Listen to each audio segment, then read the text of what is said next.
Bonjour à tous, bienvenue à ce webinaire qui vous est proposé par Albert Hydronic Flow Control, donc Comap et Flamco. Je suis Sophie Kellegagnant, en charge des formations techniques et je vais animer ce webinaire. Alors aujourd'hui, je vous propose de parler de la vanne Vivax G2 et vous allez voir que c'est un petit concentré de technologie que je vous recommande vivement. Alors, ce webinaire va durer une trentaine de minutes à peu près. Vous pouvez poser des questions comme d'habitude à l'écrit et je répondrai après le webinaire. Donc, n'hésitez pas à poser toutes les questions qui vous viennent à l'esprit. Alors, pour commencer, en termes de sommaire, ce que je vous propose, c'est en petite intro de vous dire succinctement ce que c'est que cette vanne Vivax G2. Donc, on parle d'une vanne PICV de régulation. Un petit exemple d'application pour que vous puissiez la situer sur le réseau. Ensuite, on va faire un gros focus sur la technologie de cette vanne pour vous mettre en évidence en fait toute sa valeur ajoutée. Donc, technologie de la vanne, la régulation, pourquoi on a fait certains choix technologiques. Ensuite, on parlera donc de la précision de cette vanne, des notions d'autorité, comment on la sélectionne et ça terminera cette présentation. Alors, pour commencer, en intro, qu'est-ce que cette vanne Vivax G2? Donc, c'est une vanne PICV, une vanne donc d'équilibrage indépendante de la pression. C'est aussi une vanne de régulation. En fait, globalement, c'est une association de 3 vannes. Une vanne d'équilibrage statique, on va pouvoir régler donc le débit nominal de notre installation. Sur cette vanne d'équilibrage statique, on a rajouté une vanne de voie de régulation. Donc, on va lui associer un servomoteur. Elle va nous permettre de réguler la température ambiante. Et par addition, nous avons aussi à l'intérieur un régulateur de delta P. Donc, vous allez voir qu'on va pouvoir maintenir une delta P constante à ces bornes. Donc, c'est une association de 3 vannes. Et je vais faire un focus donc sur toute la technologie de cette vanne et vous allez vous rendre compte de toute sa valeur ajoutée par rapport aux différents éléments qu'on a ajoutés dans cette vanne. Alors, où c'est qu'on installe la Vivax G2? Eh bien, en fait, elle est plutôt dédiée au tertiaire, donc tout ce qui va être école, hôtel, hôpitaux, les data centers, les bureaux. Donc, n'hésitez pas, vous pouvez l'installer partout. Aujourd'hui, on va mettre le résidentiel collectif de côté, mais pensez à cette vanne pour le tertiaire. Il ne faut pas oublier qu'en termes de réglementation, il faut qu'on pilote finement les installations dans le tertiaire. Il faut faire des économies d'énergie. Donc, cette vanne est vraiment dédiée à ça, à l'économie d'énergie pour précisément régler votre installation, piloter votre installation. Un exemple d'application avec les ventiloconvecteurs. Ici, vous avez une vanne Vivax G2 par unité terminale avec son servomoteur. L'objectif, c'est donc d'assurer l'équilibrage hydraulique de l'installation à débit variable. Elle va permettre d'assurer le débit dans l'unité terminale, quelles que soient les conditions de charge, d'accord? Charge partielle, ça va fonctionner très bien. C'est l'objectif de cette vanne. En lui associant donc un servomoteur, on va pouvoir réguler la température ambiante et ensuite, le servomoteur est relié donc à un thermostat ou à une GTB. Donc, voilà un exemple d'application sur des servomoteurs, par exemple, en chaud ou en froid. Alors, focus sur la technologie. C'est une vanne qui est égal pourcentage, qui a une caractéristique égale pourcentage. Je ne vais pas vous expliquer en long, en large, en travers ce qu'est l'égal pourcentage, mais vous allez voir la finalité de cette technologie. Alors, pourquoi une vanne à caractéristique égale pourcentage? Pour commencer, on va parler du profil de l'émetteur. Vous avez ici sur la gauche à l'écran la courbe qui représente le profil d'un émetteur. Profil d'un émetteur, vous avez donc en abscisse le débit. Selon le débit qu'on envoie dans l'émetteur, ici on va raisonner en chauffage, par exemple, on va avoir 85% de la puissance de chauffage quand on envoie 60% du débit. Si on envoie 20% du débit, on aura 50% de la puissance. D'accord? Donc vous voyez que ce n'est pas linéaire, c'est une courbe qui est déformée, qui est concave. Donc selon l'émetteur, elle va être plus ou moins déformée. D'accord? Ça, c'est ce que vous trouvez dans toutes les formations académiques. Donc, globalement, bien, c'est un peu compliqué à gérer puisque ce profil d'émetteur n'est pas linéaire. Donc, va falloir qu'on corrige un peu ce profil en lui associant en fait une vanne qui va avoir un profil complètement inversé. En fait, on cherche à linéariser le système pour qu'il soit beaucoup plus facile à maîtriser. Si on veut un profil inversé à cette courbe, eh bien, le profil inversé, c'est la caractéristique égale pourcentage. Donc, voilà ici le profil à l'écran de notre vanne Vivax G2, donc avec son profil égal pourcentage, sa caractéristique égale pourcentage. Alors là, la courbe n'est pas forcément hyper bien faite, c'est moi qui l'ai faite, mais ça vous permet d'avoir une représentation de la caractéristique de cette vanne. Donc, eh bien, cette fois-ci, pour avoir 60% de débit, vous avez le débit en ordonnée, eh bien, il nous faut 85% d'ouverture de vanne. Et si on veut 20% du débit, il nous faut 50% d'ouverture de vanne. Si vous vous souvenez, 20% de débit, 60% de débit, c'est l'exemple que j'ai pris précédemment. Donc, ça veut dire que cette fois-ci, par rapport au profil de l'émetteur, eh bien, 85% d'ouverture de vanne me permet d'avoir 60% de débit dans mon émetteur. Et on a vu tout à l'heure que 60% de débit me donnait 85% de puissance. Je linéarise mon système. On s'intéresse cette fois-ci à un débit plus bas. Pour 50% d'ouverture de vanne, je vais avoir 20% de débit et ces 20% de débit me donnaient 50% de puissance. Là aussi, je linéarise le système. Donc maintenant, avec 50% d'ouverture de vanne, j'ai 50% de puissance dans mon émetteur. Ça, c'est grâce au profil de la vanne, donc à sa caractéristique égale pourcentage. Si on fait un résumé, eh bien, d'un côté, vous avez la puissance de l'émetteur et son profil avec cette déformation de courbe, profil non linéaire. De l'autre côté, je lui rajoute une vanne Vivax G2 avec sa caractéristique égale pourcentage, donc avec un profil inversé. Du coup, l'association des deux me permet de linéariser mon système, donc ça sera beaucoup plus facile à maîtriser, d'accord? Et si je peux faire ça, c'est vraiment grâce au profil de ma vanne égale pourcentage. D'accord? C'est vraiment ce profil qui permet d'arriver à ce résultat. Donc, vous noterez ici qu'on reprend comme exemple 20% de débit me donne 50% de puissance dans l'émetteur. 50% d'ouverture de vanne me donne 20% de débit. L'association des deux, 50% d'ouverture de vanne va me donner 50% de puissance. OK? Donc, voilà le premier gros avantage de cette caractéristique égale pourcentage. Je linéarise le système, donc je vais pouvoir maîtriser beaucoup plus facilement mon système. Ensuite, cette vanne, je vais lui rajouter un servomoteur pour faire de la régulation. Donc, premier point, ce dont je viens de vous parler donc du profil de l'émetteur, du profil de la vanne. Si on raisonne en mode tout ou rien, c'est-à-dire que ma vanne est grande ouverte ou elle est complètement fermée, le profil de l'émetteur, le profil de la vanne, ça n'a pas beaucoup d'intérêt. C'est du tout ou rien, c'est du 0-100%. Là où c'est très intéressant, c'est quand je suis en mode modulant. Ce qu'on veut, nous, c'est moduler la puissance de notre émetteur. On veut être de plus en plus précis au niveau du pilotage afin de faire des économies d'énergie, tout en gardant le confort. Donc ici, on va pousser fortement le mode modulant. Modulant, ça veut dire quoi? Ici, on a un comparatif en fait d'une régulation modulante avec une régulation tout ou rien sur la droite. En mode modulant, si je veux 50% de la puissance, pour avoir une consigne de température ambiante de 20 degrés, pour atteindre ma consigne, en mode modulant, donc comme on l'a vu sur les courbes précédentes, eh bien, je vais piloter à peu près 20% du débit. Je pilote finement 20% du débit pour avoir cette puissance de 50%.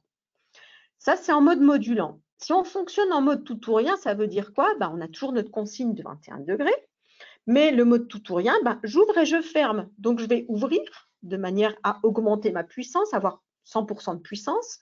Quand j'atteins la température de consigne, je ferme et ainsi de suite. Donc, on est moins précis. On ouvre, on ferme, on ouvre, on ferme. Au niveau de la conclusion, au niveau de la température ambiante, on sera quand même plus stable en mode modulant. En mode tout ou rien, ça va osciller autour de la température de consigne. Au niveau du débit, en mode modulant, on va avoir un débit précisément régler en fonction de cette température ambiante qu'on veut réguler. Au niveau, quand on fait du on-off, à un moment donné, on a un grand débit, et puis après, on n'a plus de débit, débit nul. D'accord? Donc, ça veut dire que derrière, en termes de coût de consommation d'énergie, eh ben, au niveau du coût de pompage, ça sera plus important en on-off qu'en modulant. En modulant, on va pouvoir avoir une consommation faible au niveau de la pompe. La consommation est complètement liée à la puissance de la pompe. Et en termes de température de retour aussi, on sera beaucoup plus optimisé en mode modulant qu'en mode on-off. Donc, on n'a que des avantages au niveau du mode modulant. Donc, on pousse ce mode modulant pour être précis en termes de pilotage de notre installation. Le gain en énergie, bien entendu, grâce au modulant, on va faire des économies d'énergie plus importantes, clairement. Alors, nous avons donc évoqué que nous allons faire maintenant de la régulation modulante. C'est ce qu'on cherche à faire ici pour piloter finement notre installation. Vous remarquerez que depuis le début de la présentation, je vous parle de 50% de puissance. Et pour avoir 50% de puissance, on a dit qu'il fallait 20% de débit dans notre émetteur. Pourquoi je mets en avant ces 50% de puissance? Tout simplement parce qu'il est acté aujourd'hui, c'est connu, c'est largement connu que pendant 80% de l'année, notre installation fonctionne avec une puissance qui est comprise entre 0 et 50%. On ne travaille pas à toute puissance. En fait, notre installation ne fonctionne jamais à pleine puissance ou très rarement. Donc, en fait, ça veut dire qu'on passe notre temps à travailler sur des petits débits. On travaille sur des débits qui sont donc compris entre 0 et 20%. Donc, notre mode modulant nous permet de travailler entre 0 et 20% de débit. Mais ça veut dire qu'au niveau de la vanne, on doit gérer des petits débits. Il faut que notre vanne soit précise à petit débit. Ce n'est pas évident du tout. Et notre vanne va fonctionner plutôt dans une position qui va être plutôt proche de la fermeture. Donc, il faut qu'on soit précis à petit débit. Et ça, c'est aussi un très gros challenge. Et vous allez voir qu'avec la Bivax V2, on arrive très bien à être précis à petit débit. Alors, tout d'abord, comment on va faire? La caractéristique égale pourcentage. On l'a évoqué, cette caractéristique au début en disant que ça permet de linéariser notre système.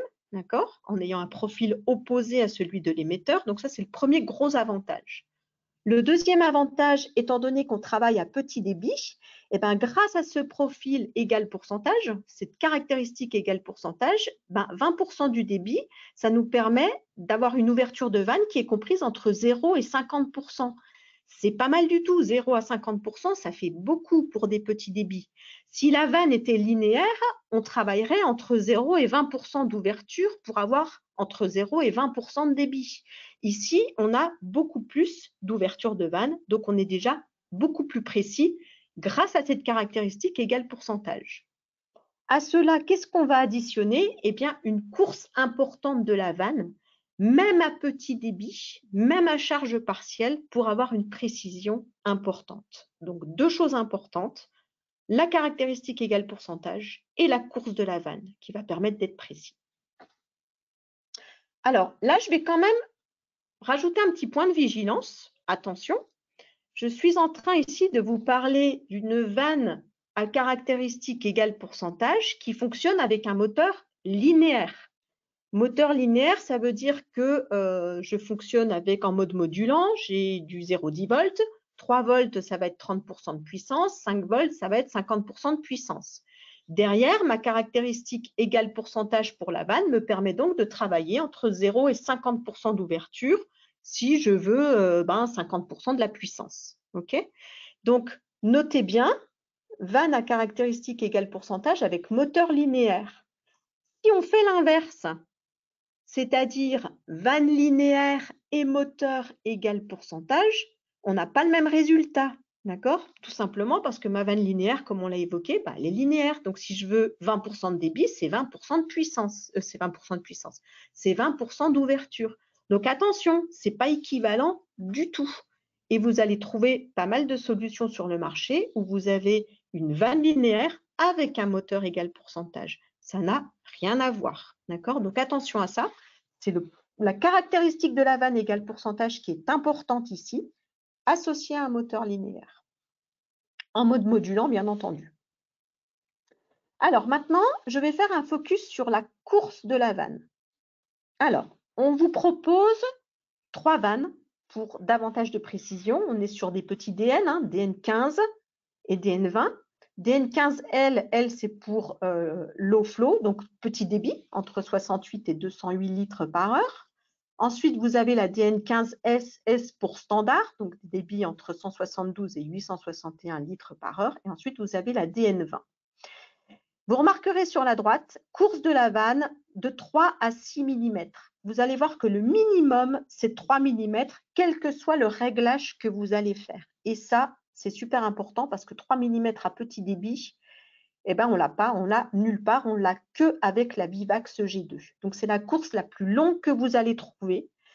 Même au débit le plus bas que vous voulez régler, d'accord, on aura toujours 3 mm. Donc 3 mm pour la précision, c'est énorme. C'est la course la plus longue que vous trouverez pour une vanne PICV.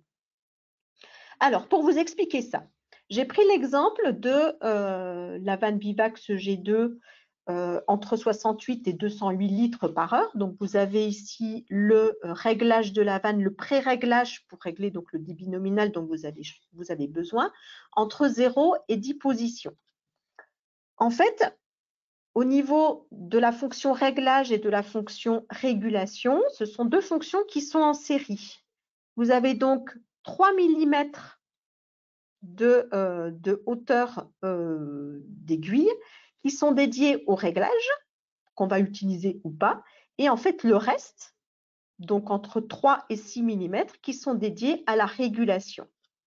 Pour vous donner 3 exemples, position 0, donc là où je veux régler le plus petit débit, ça veut dire que j'ai utilisé les 3 mm de l'aiguille pour régler mon débit à 68 litres par heure. Et il me reste donc 3 mm pour la partie régulation. D'accord ? Le 3 mm, ça sera le minimum que vous aurez. Là, je suis vraiment au réglage le plus bas en termes de débit. D'accord ? Donc, 3 mm de réglage, 3 mm derrière pour la régulation.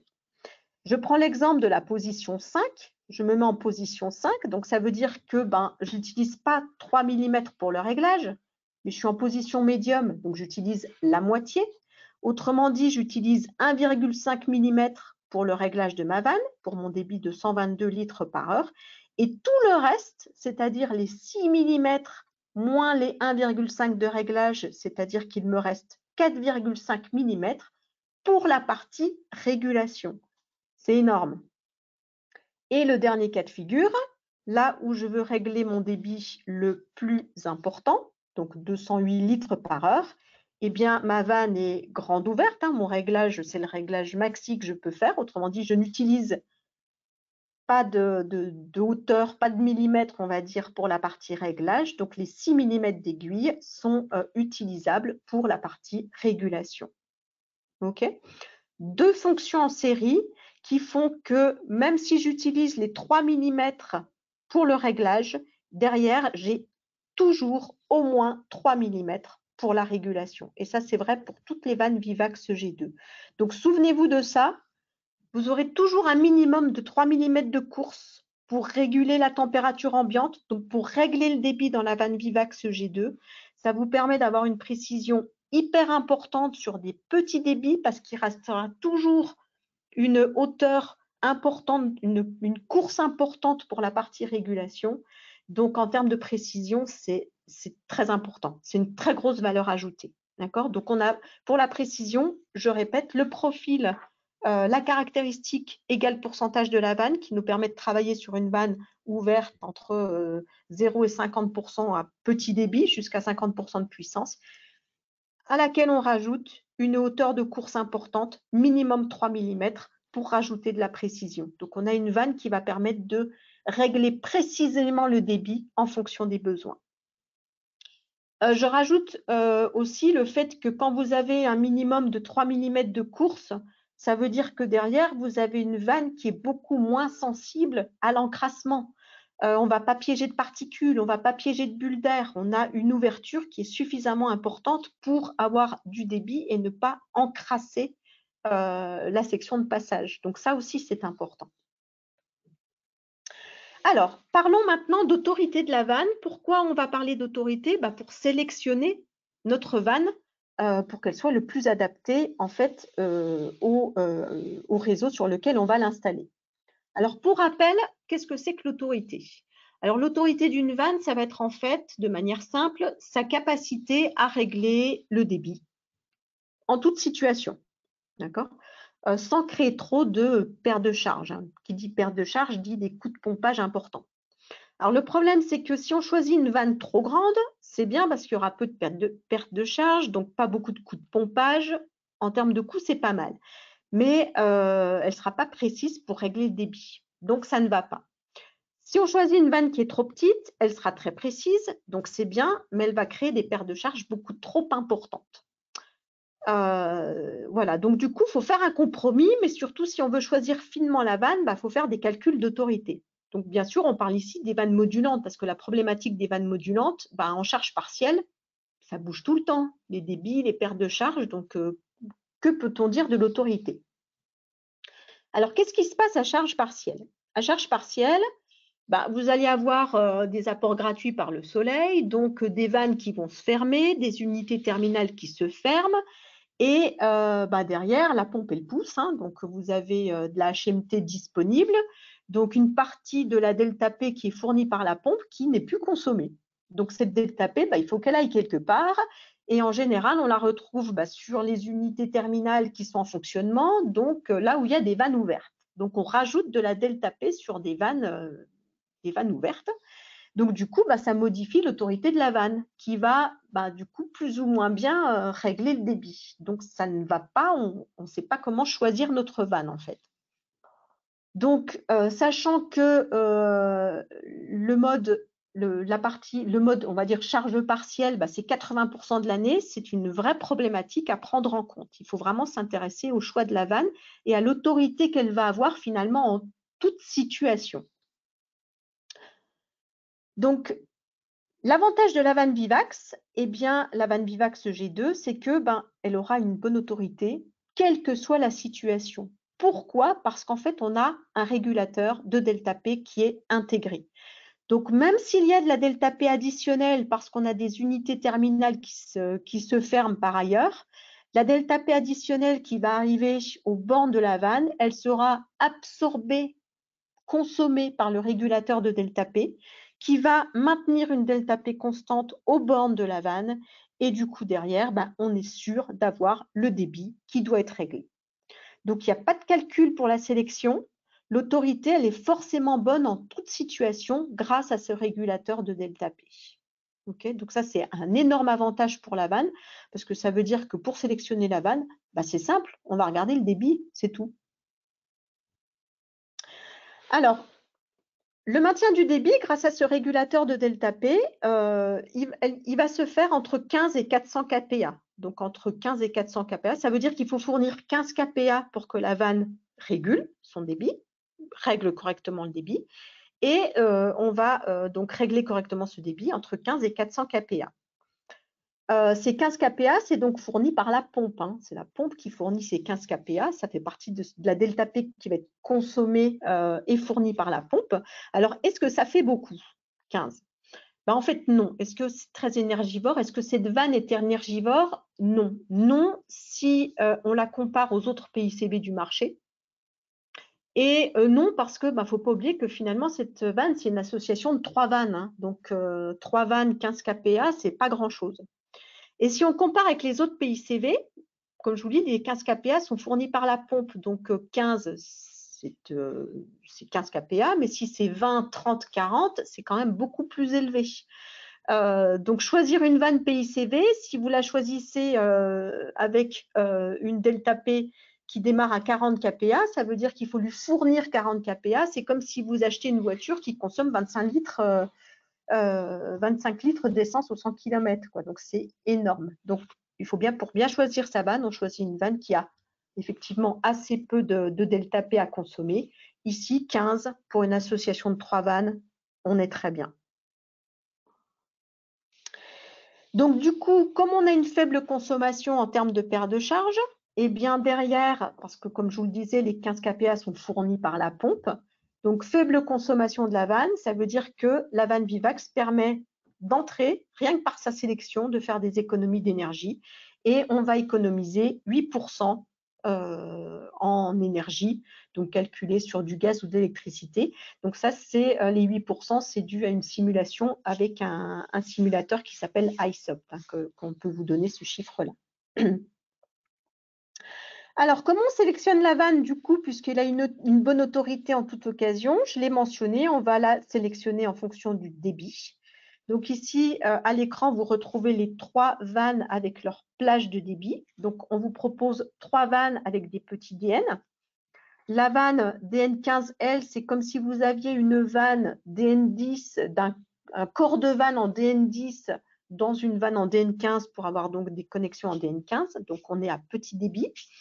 Le fait d'avoir 2 vannes pour 2 plages de débit différents permet aussi de gagner en précision, hein, du coup. Et voilà, donc on sélectionne en fonction du débit. On a une clé embarquée sur la vanne pour régler le débit. C'est très simple. À savoir aussi qu'on a un débit qui est mesurable avec les 2 ports de pression sur la vanne. On peut donc mesurer le débit. On a une mesure de débit qui est fiable. Là aussi, c'est important de le dire parce que ce n'est pas forcément le cas des autres vannes PICV du marché.